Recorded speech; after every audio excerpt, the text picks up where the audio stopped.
What's up, guys? Welcome back to another episode of Seahawks Central Sports. I'm Betsy Aguirre. And I'm Payton Goodwin. From scores and updates to controversial topics, we got a lot to cover this week. So let's get to it, Seahawks.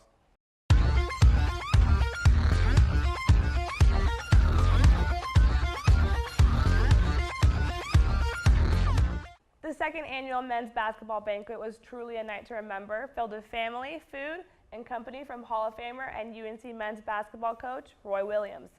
Williams made it in last Thursday night to endow his best wishes onto our Seahawks, including Williams' former player, aide, and new head coach for UNCW's men's basketball, C.B. McGrath.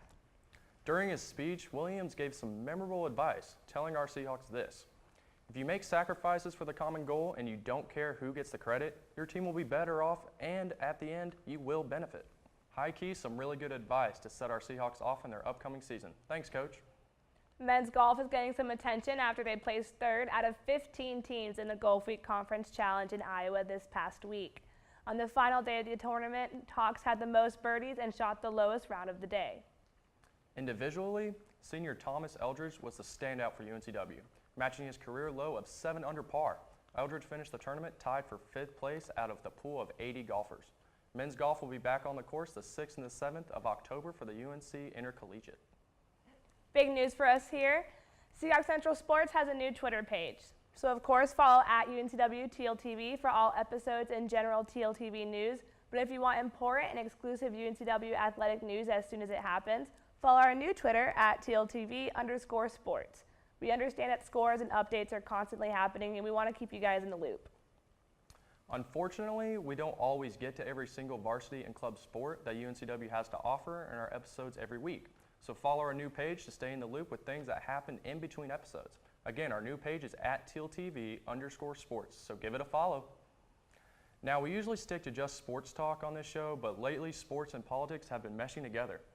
I'm sure you're all familiar with NBA players not wanting to visit the White House, or how about the kneeling, the stretching, players locking arms, and entire teams not coming out to stand for the national anthem. Amongst the NFL and NBA players, they're trying to make a statement towards inequality, specifically inequality towards minorities. Although this is not a new issue, it became specifically apparent this weekend when President Trump called those who chose to participate in these types of protests SOBs. This statement was not taken lightly amongst players, coaches, or the commissioners of the NFL and NBA, and has recently received major backlash since then. With such a divisive statement from President Trump, it somehow seemed to only unify many. We wanted to take it to Chancellor's Walk to see what students have to say about such a controversial issue. Reporters Jordan Hardrick and Vanessa Dickerson have more. Thanks, guys. We are here on campus at Fisher Union.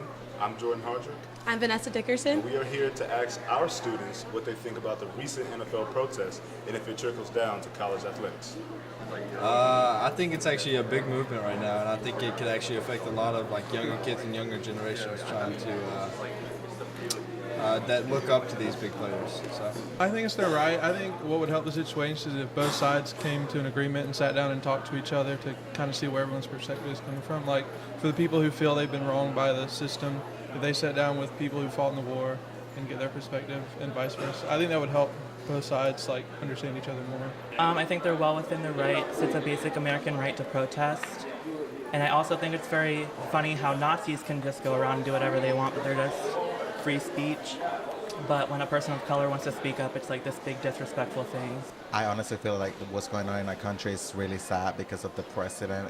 Instead of uniting the country, he's actually dividing us by making freedom of speech, but he's also taking it away from people at the same time. So I just don't understand where he's coming from. I think it's kind of dumb because people fought for that flag and what it stands for, and people are protesting it in a way that's bad for the people who fought for it.